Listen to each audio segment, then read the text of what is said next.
what I do know is that we are not bad putters. We think that we're good green readers and bad putters, and I would tell you it's the opposite. We're terrible green readers and pretty darn good putters.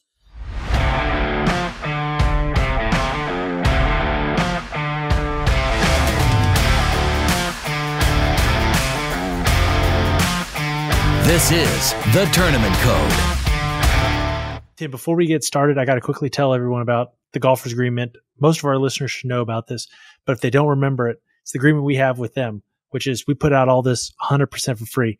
And all we ask in return is that if they're listening to us on their podcast player, to subscribe, leave us a rating. And if they're listening to us on YouTube, to like and subscribe. This helps us get out to more people, help more people listen to our guests, helps us get on more guests. So again, before we get going, Tim, that's all I had to tell them. All right, let's get this thing going. Well, perfect. We appreciate you taking the time to join us today, Tim. We've heard a lot about you in a variety of factors. Obviously, your role caddying has been first and foremost as far as in the front of people's vision, but also you have your True Aim ball marker, and you also have a caddying service out, a shuttle service out in Bandon for people. So you have a variety of facets that you've worked in. So today we'll go across the whole gamut to get to learn more about you, and especially obviously about tournament golf, because you've been in a lot of tournaments and a lot of high pressure situations. So before we get to all that, though, let's start at the beginning. How did you get into the game of golf? Yeah, my dad, I played a little bit of golf with him. I grew up in Texas. So I played a lot of sports. I didn't really play golf. I just he'd drag me out to the course and I'd beat it around, whatever. But I went in the military after high school. And then when I got out, I was working at the State Department and I worked at night. So we'd get up, these guys would play golf. So I started playing, more golf then, and just really, really enjoyed playing, but I didn't like my job. So I went and worked at a local golf course, near me, and just, got in the golf business at that point.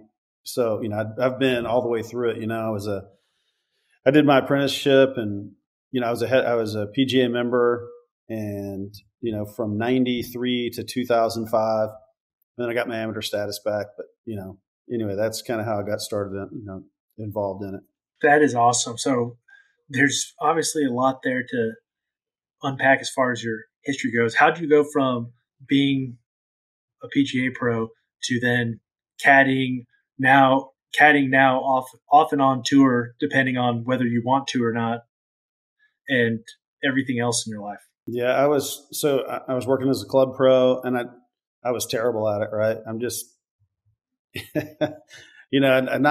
not my cup of tea. So I was looking for other opportunities and ended up, I was living in Oregon at the time, and, Bandon Dunes had opened, and I'd gone out there. I actually interviewed for that head pro job when they first offered it, and I didn't get it. But anyhow, I knew it was a great facility. I knew they had a worldwide clientele. So I was like, I'm going to go up there and caddy and just meet a lot of people and just see how it goes. And I fell in love with that lifestyle, and really started working hard on my game. And they were having the 2007 U.S. Mid Amateur. And so in 2000, so 2 years before, it takes 2 years to get your amateur status back, or did at that time. It's not that way anymore. But so, I said, look, I'm going to play in this tournament. I got my amateur status back. I wasn't a very good player. And anyhow, so it was easy to give up. And so I just really started working hard on my game. And, at Bandon, we had 300 caddies at the time. I think they're 500 now. But so you can imagine a lot of good players. So there was always a game and something to do. So it was really great. And my goal was to play in the 2007 Mid Amateur. So, which I did. I qualified for it and played and made match play and just had a blast. And then once I started doing that, I really wanted to play in all these tournaments, So I've played in 3 Mid Amateurs, and I played in the 4-ball with a friend of mine, Kyle Crawford. We played in the first one, and actually Bryson was playing with Austin Smotherman there. So that was fun to play, in the same tournament as he did. That's pretty solid finish to get to match play at the U.S. Mid Amateur. I mean, a lot of the listeners may not know just how good you have to play to get to that point, but to give them an idea, what would you say your handicap index was at that point? Well, just using my tournament scores, because I never posted. But I was a +3. I was a solid +3. with my tournament scores. I played at Bandon, which is really hard. The course rating is really high. So if I would have posted all the time from there, there's a certain skill set that you need to play Bandon. It's a lot different than just normal traditional parkland golf. And so had I really posted, I'd have been higher, but it would have been fake, right? I always think, your tournament scores tell you what you are. But being a +3, I wasn't even close. You need, I think, to really compete and win like a mid-amateur, you need to be a +5 or +6 to do that. You got to be borderline tour pro. I mean, tour pros are in the, I would say, 7 to 10 range. So, a good amateur golfer is probably a 4.5, I would think. And I was a 3, so I was at the lower end. I was like a bottom feeder, in that circuit. So, but it was fun. I really enjoyed it.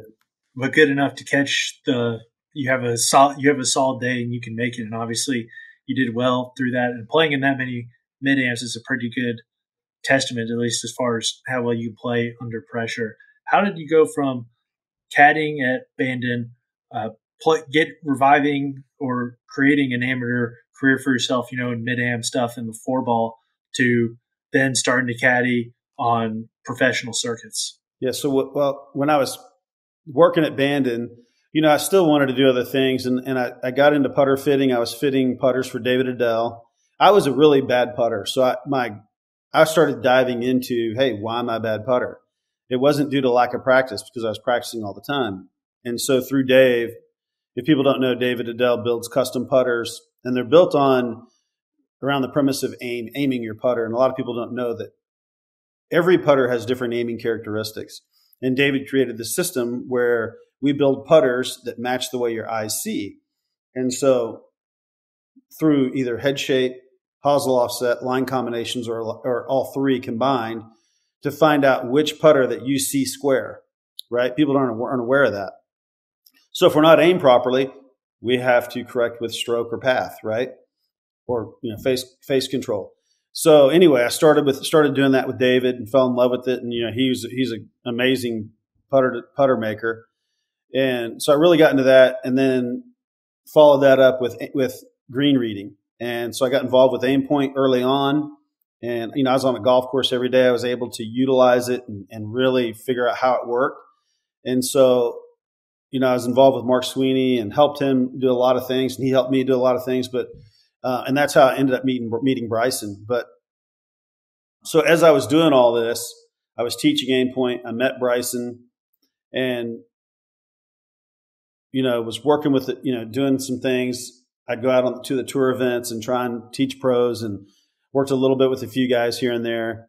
So a buddy of mine from Boise, Mark McConnell, he had a friend, Tyler Aldridge, that had got his tour card and was looking for, to make a change at Caddy.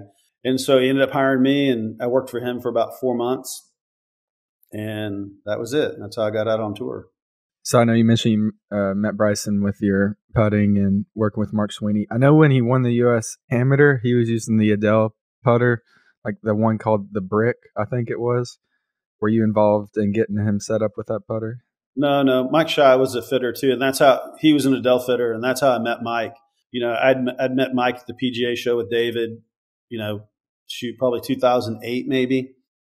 And then as I started working on the green reading, I introduced it or showed Mike, and he's like, hey, let's set up a class, in Fresno where he was at his academy. And we did 6 schools, and Bryson was in the very first one, and he was 15 at the time, and he picked it up right away, and, was helping teach it, throughout the next 5 classes. So, and we'd play together afterwards. We'd play like 3 or 4 holes, until it got dark, just kind of implementing it and playing. And I could see how good of a player he was, at 15. He was, legit.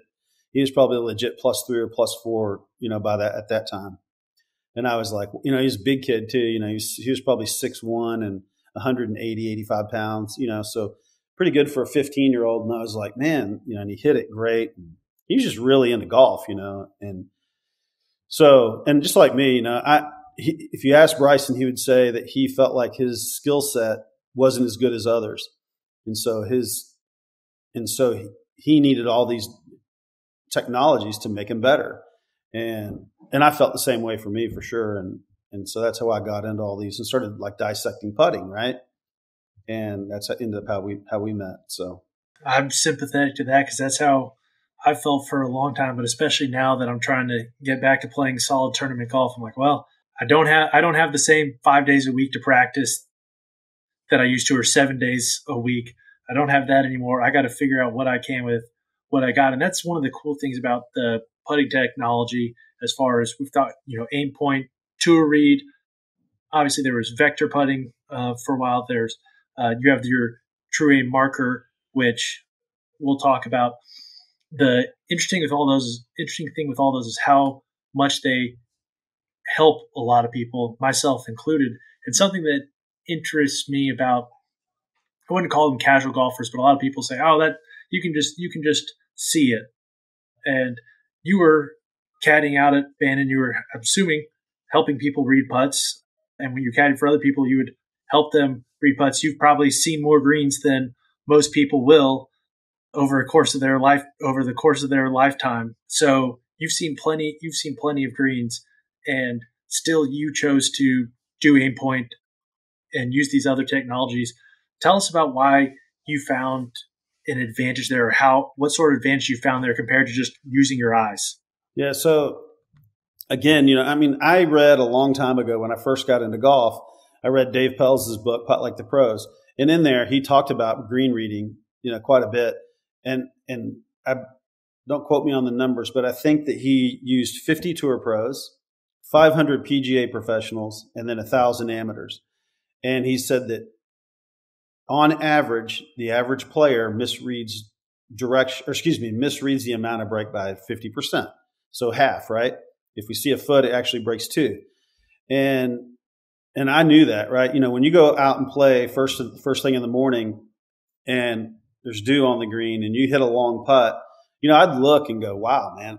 I'd hit it up there close, but what would happen, I'd be playing 2 feet. I'd go back and look and I'm like, man, I pushed the shit out of that to get it, and I misread it, but I pushed it, because our subconscious is aware.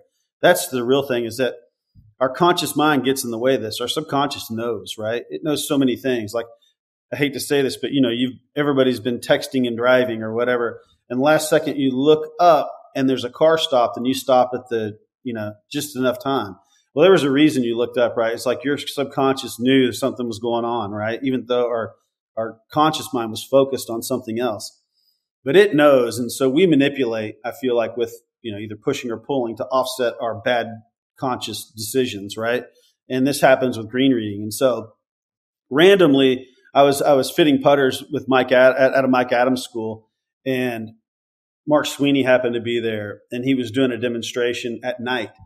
And, I didn't get an opportunity to go through the class because I was fitting putters, but I got the chart, I took it back to Bandon, and I worked on it for a week straight, just on the putting green myself, and figured out how it worked, right? Just on a planar surface, which, if your listeners, they don't know, is just one direction of slope. Okay.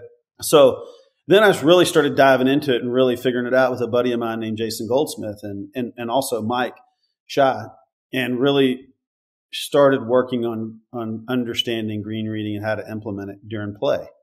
And so anyway, what I do know is that we are not bad putters. We think that we're good green readers and bad putters, and I would tell you it's the opposite. We're terrible green readers and pretty darn good putters. And, the stroke is only, the longest, if we're inside 20 feet, the stroke's, 12, 15 inches long, right? Why is it so difficult to repeat? And I don't think that it is, or I know it's not, right?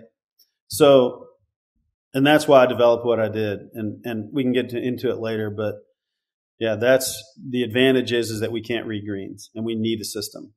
Well, let's hop into it right now. Tell us about the development. I'm sure, as I said, most people probably know you for caddying.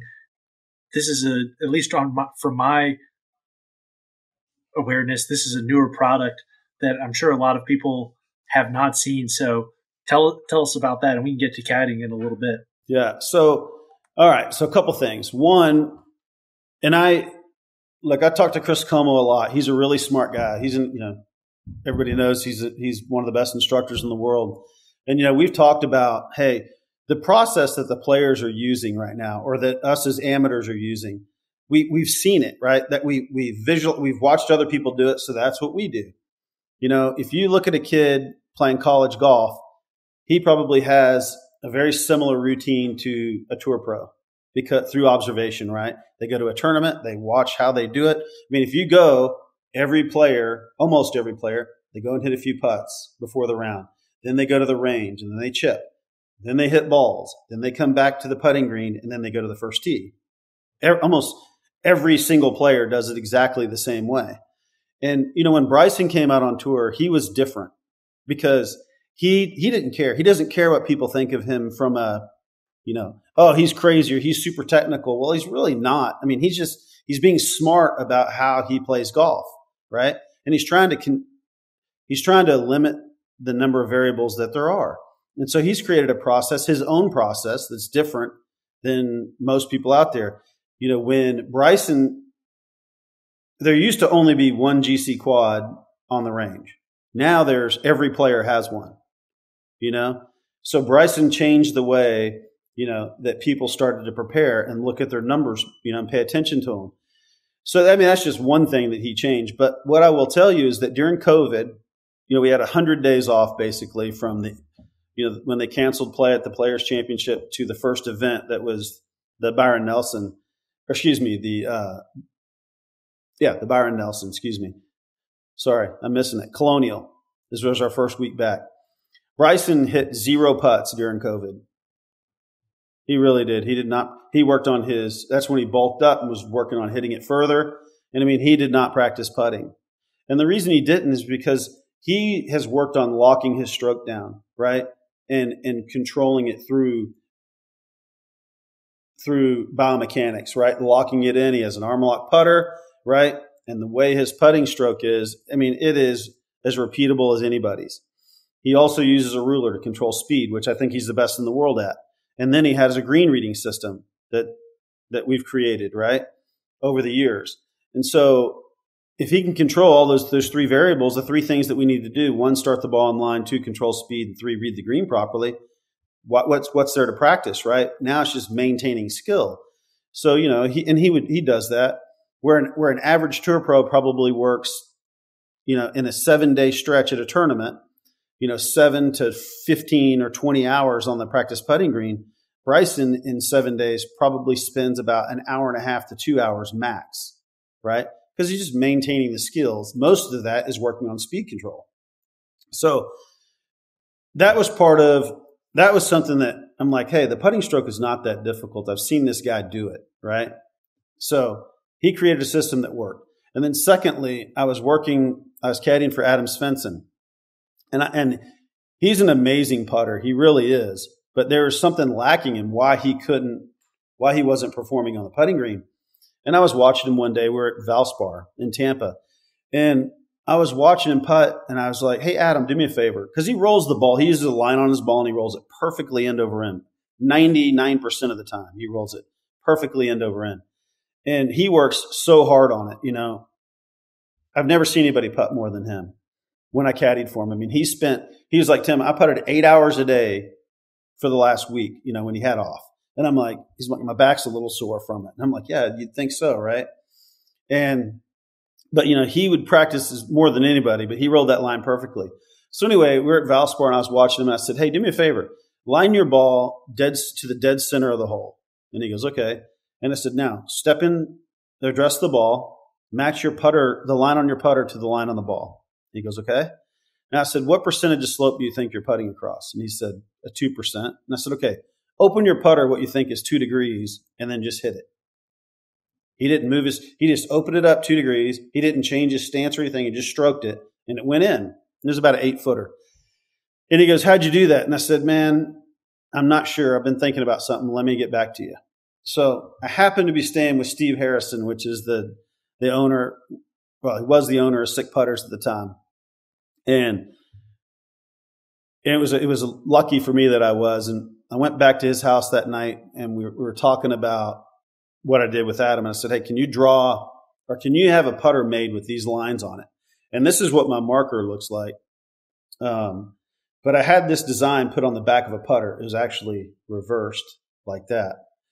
So I made it into a putter, and I took it the next week to Valera with Adam. And I said, hey, and he's an Odyssey guy, so he had to do that. But I wanted to test it with a tour player.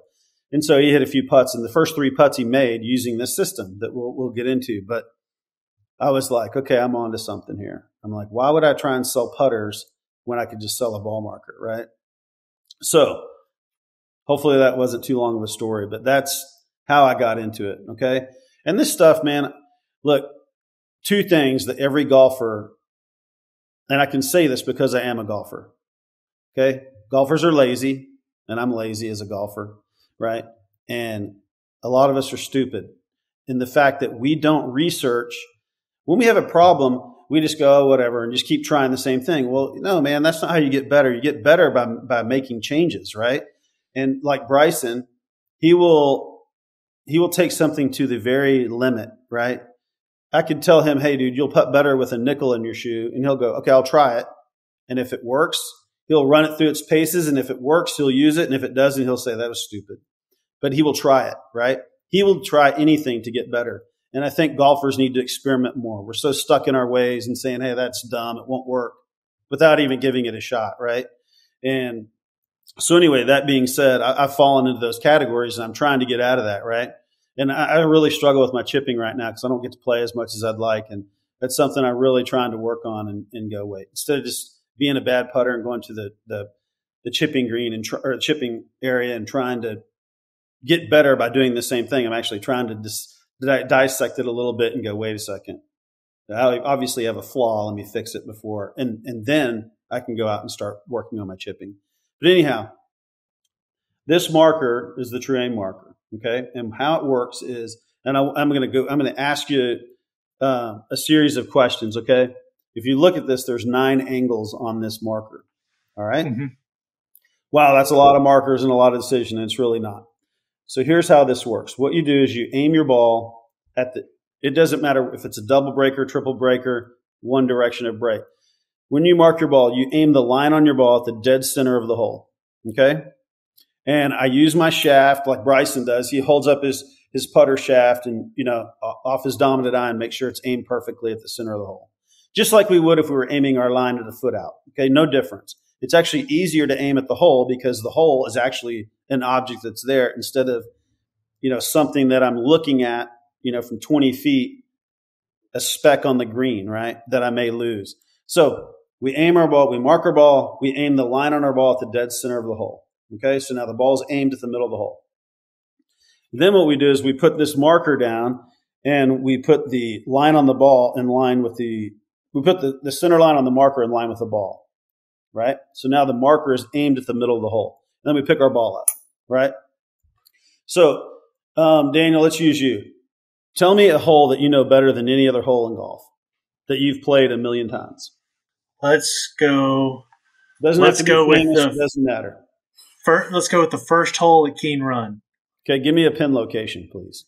We'll put it in the back right. Back right pin. Okay. So I want every golfer or everybody that's listening, I want them to come up with a hole that they know better. Pick a pin location, okay? So in your case, it's the first hole.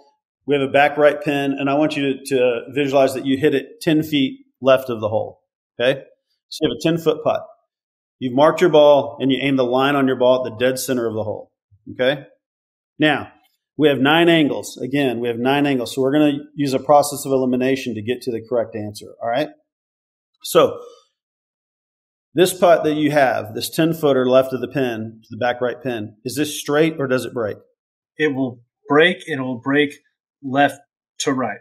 Okay. So first one, you said it breaks, so we eliminate the center angle. Then you said it breaks left to right. Yep. Correct? It breaks left to right. Okay. So then we've gone from 9 to 8. And then when you say it breaks left to right, we've gone down to 4 because we eliminate, your putt goes left to right. So we've eliminated the left angle. So now we're just working with the 4 right angles. Okay.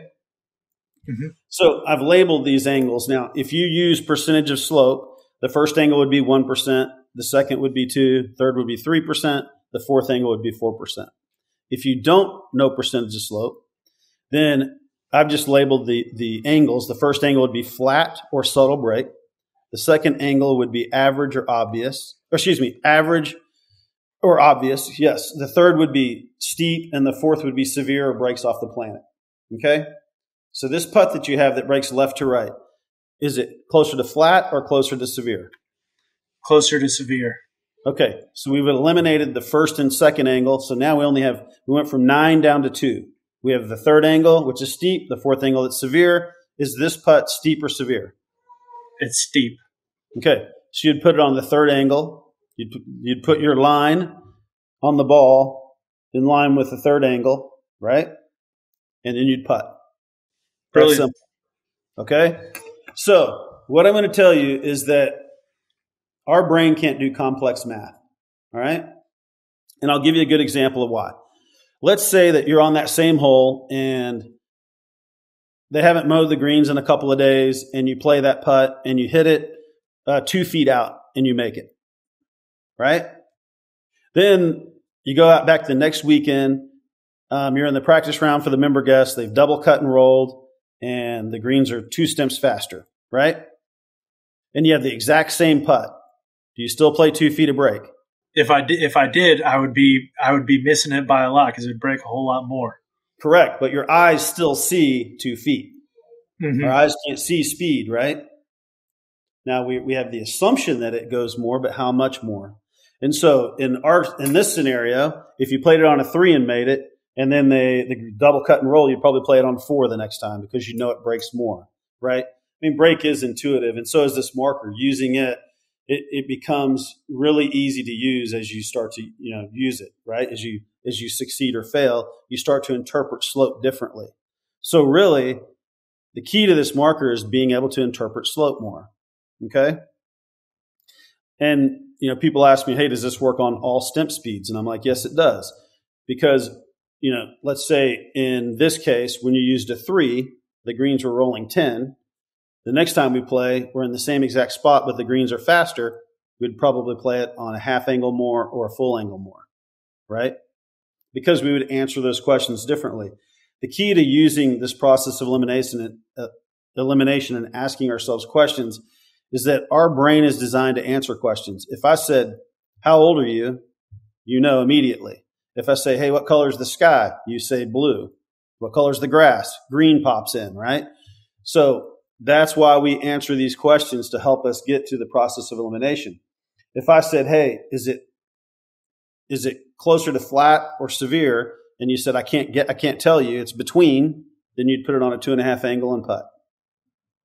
So that's the true aim process. And it's truly amazing how well it works. That is cool, especially I can imagine for people who look at quote unquote technical things and say that's way too much. That seems like a great way to help people with their intuition and improve it over time. What have you seen? How have you tested it in the field, and with whom have you tested? It sounded like you tested on the putter, which makes, and I get what you're doing there as far as, which is a pretty smart way to do it. But obviously, as you said, everyone has their own putter they like. Everyone has certain things they like. So how did you determine, or how did you test it out with other people, and what have you been seeing from players using it? Yeah, the first person obviously I used it and tested it myself. And then I had a few buddies that have used it, but I took it to Adam Svensson and showed him this process, and he's like, man, it's pretty amazing.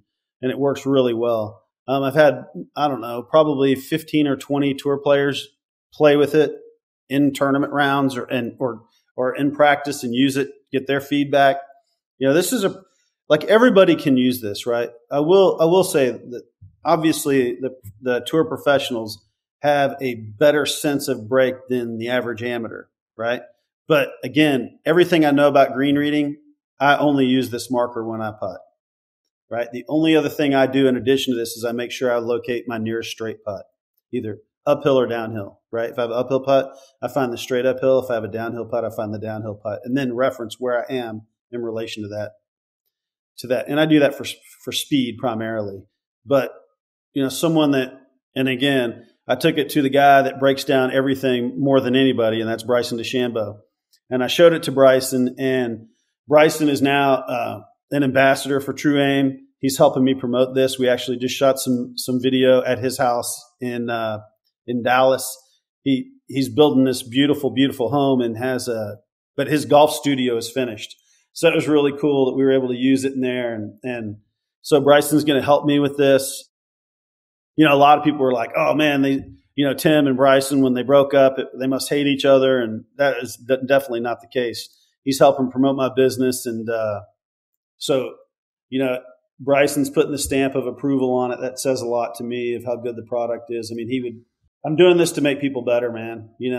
Bottom line. I mean, yeah, do I want to make money? Absolutely. And I'm going to, but I wouldn't have put it out and put my name on it. And Bryson certainly would not if it didn't work. That's really cool. I'm glad to hear that you guys still have that good relationship and you're able to work together on this new product. I'd like to kind of talk about, your career with Bryson as a whole. We haven't really talked about it in depth, but when did that professional relationship start? What did you guys do together? How long did you guys work together? And then when did it end?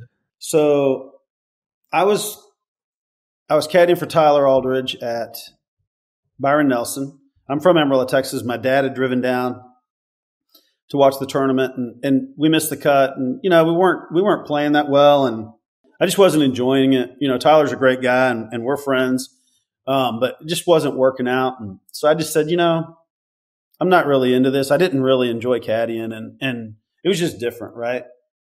And so I was just like, hey, I'm going to go back with my dad, play golf for a week, and go back to Bannon and start caddying and just see what else is out there. Well, on my drive home, Mike Shy called me and said, hey, Tim, don't leave Texas without us talking. So they talked to Bryson.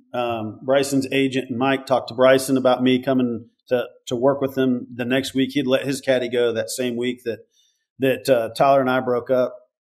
And so I flew back to Dallas that next day, worked with Bryson at Colonial. We actually missed the cut, but missed by one and had some positive stuff. And he's like, yeah, let's try it again next week at Memorial. Made the cut, finished 33rd, I think, or 31st, something like that. And we just started working from there. How is it different working with Bryson than other tour players? Well, let me finish. I didn't finish the rest of that story. So I worked with Bryson. He won a web.com finals event at Canterbury in Cleveland, outside Cleveland, Ohio. And that was a huge win for him and got his card for the next year. And then won John Deere. And then, man, after that, he started playing amazing golf. And I worked with him all the way up until Rocket Mortgage of 2021, maybe, or 2021. So I worked with Bryson for about 7 years. And, one of the things, he's an amazing boss in the fact that he makes you better at what you do. And he's like, there are no excuses with Bryson. You're either working to get better every day or you're gone, right? And, Bryson, and so I look at that as a positive. He made me a better caddy, taught me a lot. But the other thing is he's very open to change and technology. And so if I'd bring something to his attention, he'd try it. And, if it worked, it worked. And if it didn't, we'd scrap it. But he was always looking to go better. And he really challenged me to help him to come up with new stuff to make him better. And that's what we did. So he was an amazing boss. As far as Bryson, working with Bryson versus other tour players, man, it's the stuff that Bryson's doing has changed golf. And so I introduce it to the players I'm working for, and I get them on board and go, hey, we got to, if you want to be the best, this is what we got to do. Yeah, I mean, you worked with Bryson for 7 years. There's obviously a lot of memorable things that happened in that stretch of golf. He got through the web.com finals, got his tour card, won a bunch on tour, won the U.S. Open, drove number 6 at Bay Hill. Other things going on in there. What were some of the most memorable experiences you had? Yeah, man. I mean, dude, he's whether you like Bryson or not, and a lot of people love Bryson, man. I mean, the support that he gets at these tournaments, man, people love watching this kid. He is, we had a lot of good times. He worked really hard. I was proud of him for that. and like the transformation he made, then going back. I mean, he has really changed golf, right? And just that whole process was fun. I mean, every tournament win is great. Someone asked me the other day about, hey, what was your favorite tournament win? And I'm like, man, they're all good. I mean, I couldn't pick one over the other, right? And they're all important. So, just seeing all that hard work pay off and being in the winner's circle and, no matter what happened, everybody's really happy and the whole team. It's just fun to see it all come together. And there's so many people helping, right? There's all the guys on the tour vans helping, his agent, his business manager, caddy, all the support that we had out there. I mean, we needed all of it, but it was just amazing, man. Every single one. And, I'm working with Kurt Kitayama now, and he won at Bay Hill last year. And, that was just really, to be honest, selfishly, it's a great payday for us. It's fun to be in the spotlight for a minute, but overall, like, I'm really proud of these guys because they work so hard.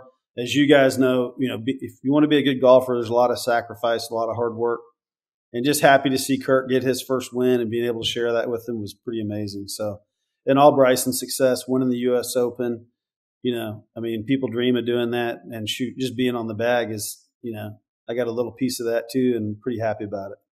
Absolutely.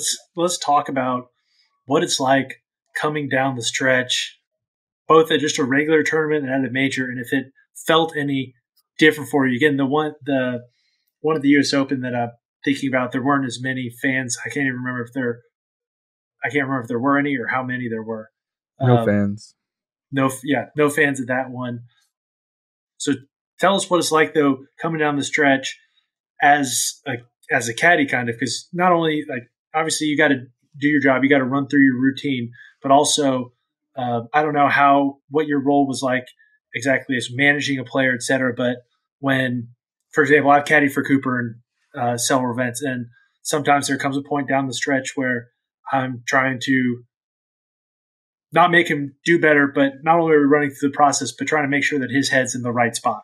Yeah. I mean, so as far as these tournaments coming down the stretch, it's like we always have a process, right, that we run through, just like you said.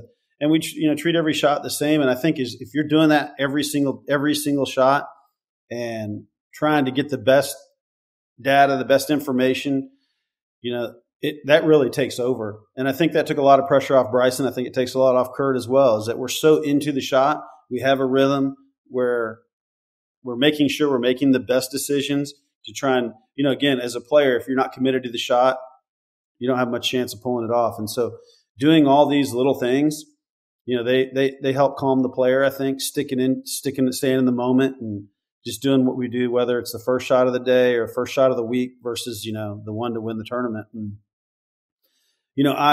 one shot that Kurt last year at Bay Hill, he three-putted 18, or excuse me, three-putted 16.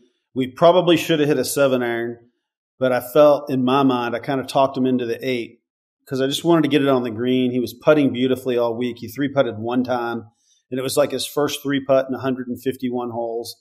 And I was like, let's just get it on the green. He's 2 putts. We'll take a one-shot lead into 17. 17 and 18 are super difficult, so we'll see what happens. And he ended up 3-putting, unfortunately. So then on 17, he stuffed it in there. I say stuffed it to that pin. You can't imagine how difficult that course is playing. Every year it just plays harder and harder. Greens are super firm, baked out, thick rough. But he hits a shot in there at about 18 feet and cans it. And I just remember going, man, I was so impressed at the level of concentration and the belief in himself to make it. And I saw Bryson do it a million times, and it's just like, I don't know where these guys get the balls to do it. It's just like, man, I'd be terrified. I'm nervous sometimes, like watching that moment, and he made it. And it's just like, at that point, he had all the momentum. All he had to do was hit it, either in the fairway or the left rough, where he did hit it in the left rough, and we were good to go. So, but, they're all different. But I mean, again, staying in the process, staying in the moment, just sticking with our routine, controlling what we can control and not worrying about the rest. That's really what it's about. let's talk some about your process. I've read some articles as far as what you bring to each player. One of them specifically I read was an article about you working with Lexi Thompson and not new things you introduced to her, but some of the concepts that a lot of people already intuitively have, et cetera, and you just have them more formulaically laid out and at least process-wise have it laid out. Tell us a little bit about what a pre-shot routine looks like. Even I can imagine maybe some of it's pre-round as far as maybe barometric pressure you're looking at, wind patterns, all sorts of things, prevailing wind, all sorts of things that you're looking at. So tell us kind of what work goes into a shot. Well, one thing that we always tried to do was make every, Bryce and I always say it's just air and grass, okay? And every course is the same. Every green is the same, right? There are 3 shapes to a green, whether it's at Augusta or Muirfield, right? You have a planar surface, one angle, only one angle of slope. You have a crown, right, which are 2 planars connecting, and then the same with the saddle, right? You have a planar here connected by a little saddle, right? Those are the same greens everywhere. There's nothing different. The only other one is a bowl, which is very rare because you have to put a drain in the middle. And I've seen only a few of those. But again, and you're just looking at planars connected around the side, right? So, I mean, those are the only shapes. And again, as far as golf courses, there's a straight hole, dogleg left, dogleg right. That's about it, right? So just doing the course prep, we just try to make sure that it's just like the range, okay? We're focused on hitting the shot. One of the biggest things that we tried to do is always make sure and understood how far the golf ball was going at all times of the day and different golf courses, right? So what I mean by that, a good example is we were playing in Austin this year at the match play, and Kurt played some of the best golf of his life there. He finished 5th, but we teed off in one of our matches. We teed off at 8 o'clock in the morning. And he was hitting his 6-iron 194 yards when we teed off. At noon, when we finished, he was hitting at 211. So we're talking a 12-yard difference in how far one club is going throughout the day. And most people don't pay attention to that. I mean, when we teed off, it was probably 65 degrees. When we finished, it was probably 85 degrees. And so understanding, so every week we get our numbers. On Monday, we get our numbers of where we are, right, at that altitude. And there's a thing called density altitude, which is a combination of barometric pressure, temperature, and altitude. And that gives you this density altitude. So understanding what that is and getting a baseline for all your clubs, that's what we do every Monday. And then as the day goes on, I look at the weather and I know exactly how that's going to change throughout the course of our round. And I make note of that. And then, again, we get to the first hole. Our density altitude was, let's say, 2,000 feet when we did our numbers, but now it's at minus 100, right? And the temperature's changed. There's a formula that we've worked out that we know exactly how far the ball's going. So to say that, we're in the fairway having a shot, first thing, obviously, we get the front yardage, we get the pin yardage. Then we go over our density altitude and make that adjustment and how far the ball is going. So we'll either add or subtract yardage there. Then we work on a land number based on green density, how firm the greens are. And we have a formula for that as well. So a good example, like Bryson would hit his 7-iron with 6,200 spin. He always wanted to spin it lower because if it got wet, the ball would spin more. And so with his angle of descent and his trajectory and the spin on the ball, we knew that on a 6 millimeter green density that his ball with a 7-iron would, if it landed into a flat to a 2% slope, would release 4 yards. And so we'd know that with all clubs. And there was a test that we do to measure the density of the green. So we'd put that in. So we'd have our front number, pin, air density, green density, run out, and then wind. And then we'd come up with a number, and I would say, hey, this is how far we want this ball to fly. And again, Bryce would always ask me, okay, how far do I hit the 7-iron? And I'd tell him. And he had a lot of 10 o'clock, 10:30 shots, or what we call 3/4 shots and full shots. So I'd give him both numbers, and then he would visualize what type of shot he wanted to hit with that club and get that distance. So it sounds like a lot, but it's really not. Once we do it, and I'm always, again, I'm telling him, I would say, I'd tell him the numbers and he'd make a decision based off that. He'd say, hey, I like this pitch in 2 less because I'm going to lower the trajectory or whatever that is. But we'd talk through the shot, and again, trying to hit it as close as you can. The difference between a 6-foot putt and a 9-foot putt is a massive difference as far as make percentage. Yeah, that was exactly what I was looking for, trying to understand that. And as far as proximity goes, where you aim in part determines proximity. And then obviously when you're hitting a golf shot, there's a variety of outcomes that could happen. How did you determine where you were going to aim? So obviously we created our own system for, severity around the greens. It's really hard when you play a golf course and you have 3 days to prep on it and you don't know where the pin is going to be. You have a general idea, but, to know where you can be aggressive and where you can't be, it's really important. So I had a system that I used that Bryson and I developed that we liked, and we started using that. So we knew that, hey, if I have and I'd rate it on a scale of 1 to 5, 1 being 100% up and down to 5 being a penalty shot. So, a 2, a 1 or a 2 we'd go at every time. A 3, we'd have to make a determination on that. Depending on where we were in the round or what was going on, he may take on a 3. If we had a 4, which is like, 10% chance up and down, we'd never go at. We'd always play away, play to the middle, take our chances with a long putt.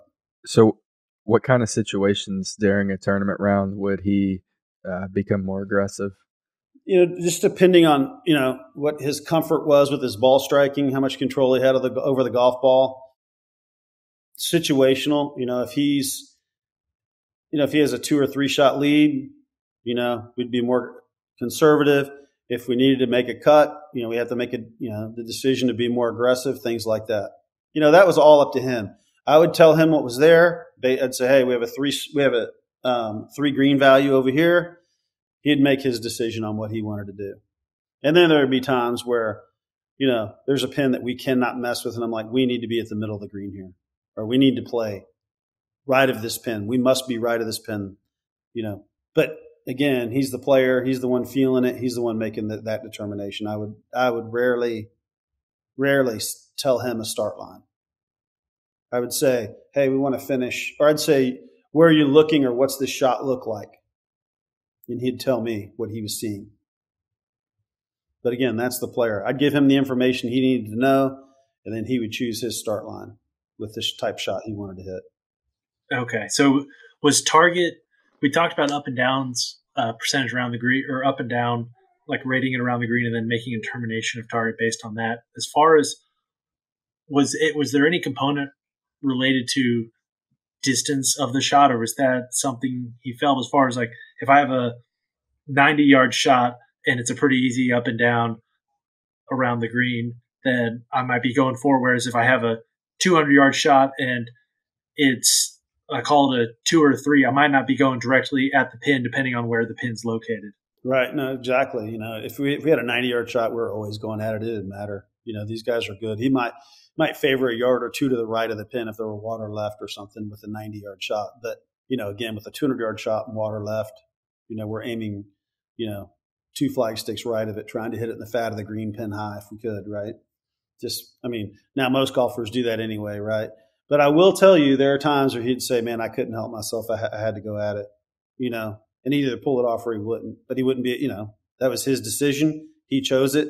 That was that. Every once in a while I would say, hey, we have a crosswind to a left flag, are you thinking cut here, to hold it up? And he'd go, yeah, or no, I'm just going to, again, just talking through it. And when you're talking through it, a lot of people think, hey, I have to close my eyes and run this whole thing through my head to see the ball and what it's doing. And really, when we're talking about the shot, that's part of visualization. A lot of people don't think about that. And so just asking the right questions, making sure that we're covering all the bases, right? So he has a clear idea of exactly what he wants to do. It's not like he's thinking cut and then the last second he wants to hit a draw. No. We've eliminated that shot option, right? By talking through it and understanding the exact number we need to hit it. What was the best round that Bryson played when you were on the bag, and what do you recall that being like? The best round Bryson ever played. Man, he played a lot of good rounds. He was a Sunday closer for sure. The best round of golf, well, I mean, probably, the 3 under at the U.S. Open, probably the best round he's ever played because, we were a shot back, I think, starting the day. I want to say we were. I think Matt Wolff had the lead. And, there was a pivotal moment in that round on the 9th hole. Matt Wolff hit it in there on the 5 par. He hit it in there, 10 feet maybe. And Bryson hit it in there 25, 30 feet. And Bryson had this big breaker and just canned it. And Matt made his too. And we made the turn even par. And then Matt hit a shot at the flag on 10, a back left pin, and just caught the top of the bunker and stayed in the grass there. And Bryson hit a shot in, 2-putted, and Matt 3-putted. Didn't get it up and down. We had a 1-shot lead. Bryson, again, being aggressive there, tries to drive the 11th green, hits it up there. We hit a little wedge in, just a little flip wedge, and hits it to 10 feet, makes birdie. Matt made, I think, bogey there. Hit it in the rough, made bogey. So now we have a 3-shot, we have a 3-shot lead. And then on the 14th hole, Bryson missed the green left in a terrible spot, what I would have called a 4 value, and hit this miraculous chip that ran by about to 10 feet, which was really, really good, and canned that putt. And from there, it was game over. I know it wasn't easy, but he made it look really easy coming in. I think he made a birdie on 16 and birdie on 15, birdie on 16, and that was it. And I think he won by 6 shots there. So, and being, the low round of the day, winning the only player under par, all that pressure. I mean, I don't know what he'd say, but that was, pretty magical there. Yeah, he played a heck of a round of golf and a heck of a tournament there, and his distance helped. Also, you see that there helps separate him from everybody. One thing that's interesting, we get to do this podcast. We talk with a bunch of different people, and Cooper and I came into this. We're not genius, but we know a little bit about golf. We've been around for a while. We thought, okay, we kind of know what we'll learn. And in general, I'd say a lot of things over the course of the podcast have changed how I view golf, what theories I used to probably be a little more rigid about certain things. And now I see a whole lot more, especially talking with fitness guys, where I hear from them like, okay, look, like I don't really understand the mechanism, how this works, but this guy works with the number 1 player in the world in XYZ and these other players, and he's saying he's seeing benefits, and I don't know for sure if it works, but it sounds like, but he says it does. And there has to be something there if the proof's in the pudding, even if I can't understand the mechanism. Because I said, I'm not a genius, but the unique part is what we've learned from each guest. And we've learned a lot just being around, as I said, as a caddy and as a player yourself. You've been around a lot of different people in the golf world, not just players, coaches, you name it. You dropped a bunch of names, not in a bad way. You dropped a bunch of names of people sounds like a good relationship with and can bounce things off of. What are some of the things that you've learned from being around that group, and especially what are some of the things that have surprised you that you've learned being around a bunch of different great coaches, players, etc.? Yeah, golf is really, really, really strange. Like, I grew up playing baseball, football. I wrestled, and if you asked, it's funny in these games. All we work on are the fundamentals of the sport, right? Most golfers don't understand the fundamentals of the game that they play every day, and it's crazy to me that look back at your childhood and look at the things you did. In every aspect, you always worked on the fundamentals. We worked on the fundamentals of hitting, of throwing, of fielding, free throws. In wrestling, we worked just every day on every move and to make it repetition, right? Just repetition after repetition to make it automatic if we got in that position. Football, we worked on our plays and our blocks and our tackling and every single day, and rarely worked on the game aspect. And what I found with golf, there are a million different methods, right? Every instructor is teaching something else. And that can trick a lot of people up, or trip a lot of people up, excuse me. And I think one is putting, man. I feel like, I really believe that I don't think putting's very hard. I think that we're focused on the wrong aspects of it.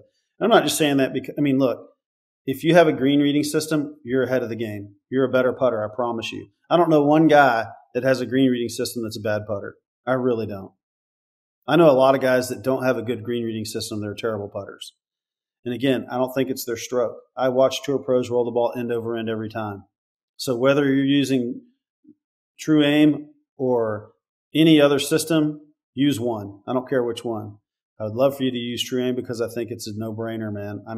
I'm really excited about making golfers better. But that's been something that's really stuck out to me. Is I'm like, man, there's so much information out here. How do I know which guy to go to, or what to do? And I've been around. What I feel like is, Bryson's obviously one of the best players in the world, hands down, one of the top 5 players in the world right now. And man, through watching what he's done, trial and error, and finding guys that will help him get better. And I've seen that progression, and what it's made me do is look at the little things, and I did it with myself. Hey, I'm a bad putter. Let's fix it. How do I do that? Right. And I start to get into it and dissect each aspect of putting, from starting the ball in line, controlling speed, understanding green shapes and how they affect the ball, how much they break.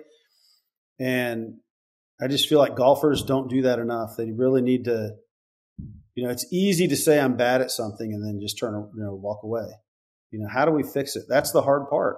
And again, golfers are lazy. We need to really look at things that are going to help us get better and trust it. At least try it. Something that stuck out to me earlier in this podcast was that you said that Adam Svensson practiced putting 8 hours a day. Bryson didn't really practice it all that much. He just locked in his technique or his fundamentals. How do you have that kind of mindset to where you can trust you're doing the right thing without just grinding on it all day? Because I guarantee you, he's a better putter than Adam Svensson, even though he's technically putting in less time. Yeah, well, again, I think if you asked, and again, let me get this straight. Adams, when I said he putted 8 hours, he said the whole week off, he putted 8 hours a day. Now, normally he probably putts an hour to 2 a day. He really works hard on the putting green. And he would tell you that, hey, he feels super confident in his ball striking because he is one of the best ball strikers on tour. So, again, when we're really good at something, we spend less time on it because we don't need to. He just maintains, right? And that's what Bryson does with his putting. He's got it locked down. So all he does is, here's his warm up. We'd pop a chalk line on a straight uphill putt. He'd line his golf ball and make sure that ball is rolling perfectly end over end. And he'd probably hit 15 putts doing that. That was his stroke maintenance for the day. 15 putts to make sure if he's rolling it perfectly end over end. If he wasn't, then he would start working on different ways to roll it perfectly end over end. The only way to do that is to have a square club face at impact. If you're locked down in your strokes, right? If your stroke's under control, you'll be able to do that. And I tell people you should use a line. I didn't use a line for a long time and I regretted it. It's like, man, every time I hit a putt, it's giving me feedback. It's letting me know I did something right or I did something wrong. Okay? If I can't roll it end over end, like when I first put a line on my ball, it took me probably 15 minutes to roll it end over end with some consistency. Right? Because I just really wasn't focused on it.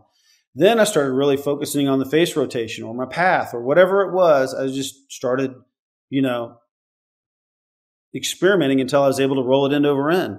And so this is something I've asked a lot of putting instructors and teachers. I said, listen, if you put a person in a room with a golf ball and a golf ball with a line on it and a putter, and I said, you can't leave this room until you can roll it end over end with consistency, how long would it take? And I get all kinds of answers from a day to 10 minutes. But on average, I say about 2 hours, someone could figure it out. And I'm like, well, if they could figure it out on their own, then what do they need us for? It's true, right?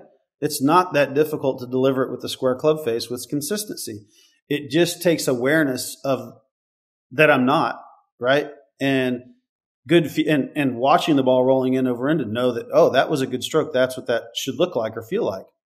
So that's that. I've gotten off track here, but that to me is really a key part of putting, and we need to have these measures, right?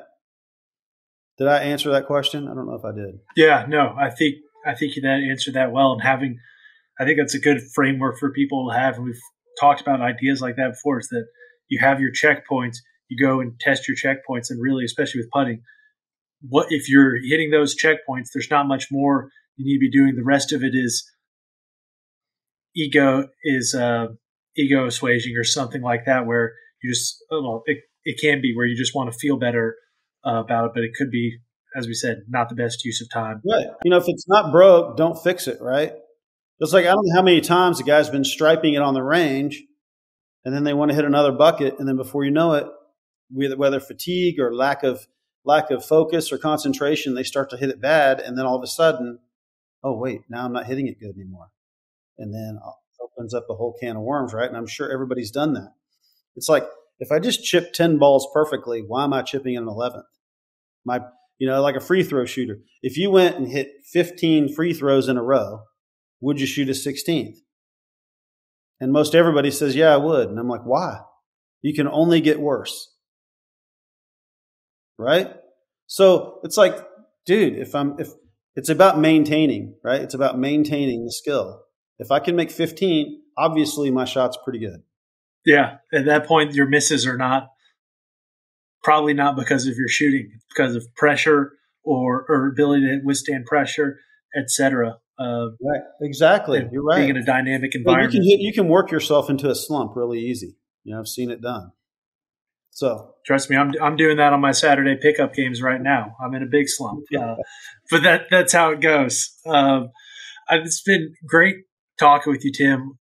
I think this is the last question we'll ask. Is the last question we ask every guest, which is we'll make it 2 parts here, and so bear with me for the 2 parts. First, I know you really didn't play golf that much as a junior, so call it when you started playing seriously or more competitively in this context. But if you go back to yourself at that time and tell yourself just one thing, what would that one thing be? And then number 2, you have a lot of experience working with professional golfers of every level, obviously, as you caddied out of Bannon. If you could go and tell a junior golfer just one thing, what would that one thing be? So the one thing I'd tell myself was I'd be like, quit faking it, right? Quit pretending like you're putting in the work and you're not. Don't expect to shoot low numbers if you're not putting in the time working on it, right? I thought I can shoot, I'd shoot, 72 or 75 in a tournament and I'd be pissed. And I'm like, why are you upset? You didn't even deserve to shoot that, right? You're not working hard enough.